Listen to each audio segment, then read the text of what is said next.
Hey, Margie with the Asking Spot.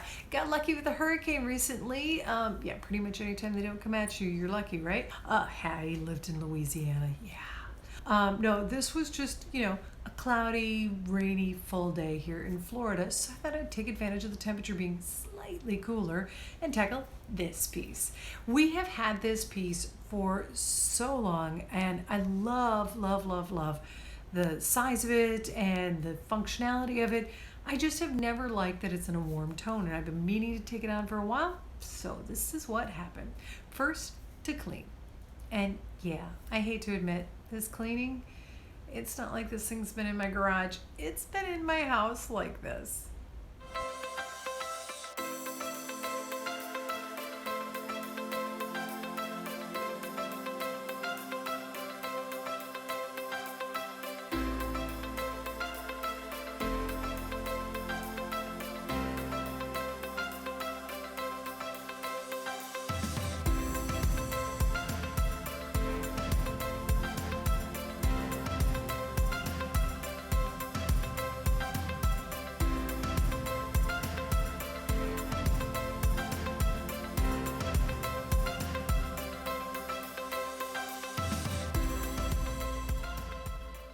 Oh, it's amazing how something that started out being, not that bad, to, wow, this is heavy. But I did manage to flip it on its side so I can make sanding it a little bit easier. Now, I am not going to get in here and sand this, and I'm not going to get in here and sand the underside of the bottom.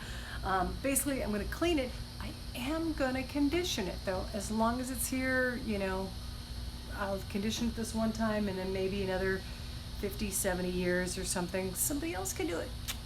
You're so smart.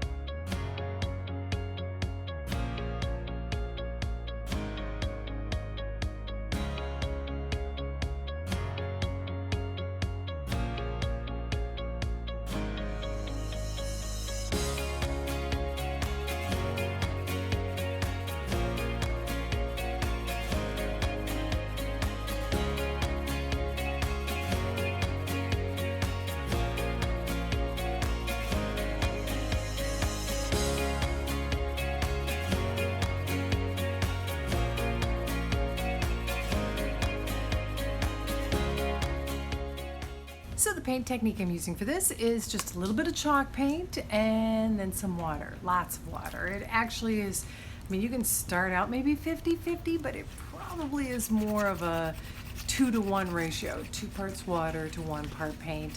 You really are just doing a wash. I'll put a link below, but of course I've got one right here too.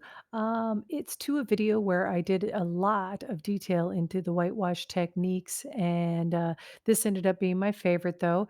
It's just brushing on the paint, trying to do long strokes and avoid the brush marks, and you want to wipe up wherever you drip. That's important.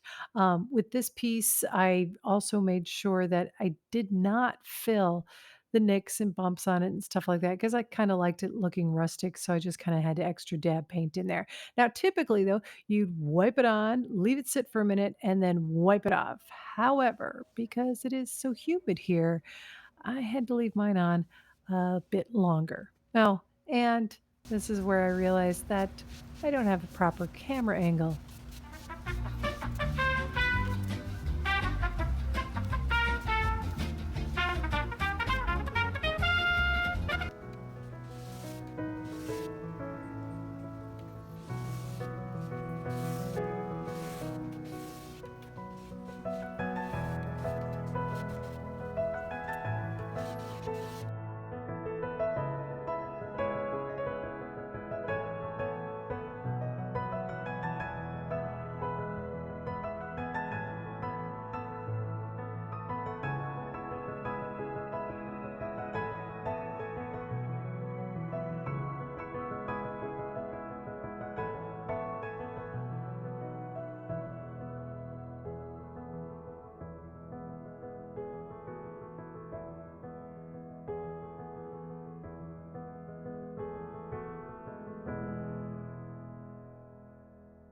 lit but staying semi-cool in the garage because the window unit you hear behind me. Sorry about that, but it is time. The paint's dried. Because it is a whitewash, it's even more susceptible to scratches and paints and stuff like that. Now, I did not get it super wet, so I didn't raise it too much, but usually right about now you would do a very light sanding. If you get too excessive with your sanding, you will go ahead and just wipe off the paint itself, which is a blessing if you did too much and you don't want it, but it's kind of a curse if you like how it looks. But already took care of that and got it all cleaned up, and now it's time to move on to the top coat. Now I could just do one of the polyurethane, polyacrylic. I would do a water base just because I like how the cleanup is, and just do a matte finish and it would look great. It would look a lot like it is, but I actually like when you put wax on these pieces, the depth it gives and the texture it leaves. It leaves it just feeling soft and rich and nice, and it just adds just a little bit of depth. Now what I'm using is Bear wax, and I got this from Home Depot. You know, the odor is minimal, if not pleasant, and then I'm also using Waverly brush. This is a cheapo that you can get from Walmart, and here's the thing. Your brushes are only as good as what you do when you pre-treat them, these kind of brushes. And they'll come with instructions. It's kind of like, you know, if you got a cast iron pan, you wouldn't just cook with it right away. You got to cure it. Well, same with the brushes. They've got to be used in warm water and then, you know, messed around with little bristles and stuff to get all the loose ones out. And from that point on, they work great. So, gonna go ahead and just put on some wax, leave it for a little bit because now I'm actually in an air-conditioned room. It won't take that long. It's kind of dry out here. So then I can just use a soft cloth, lint-free, aka a t-shirt, to wipe it off. At the last minute, I realized, wait a minute, I'm gonna tweak this. Kind of like what I did with the dresser before. I really like that effect, and of course I like that color. So here's what I did.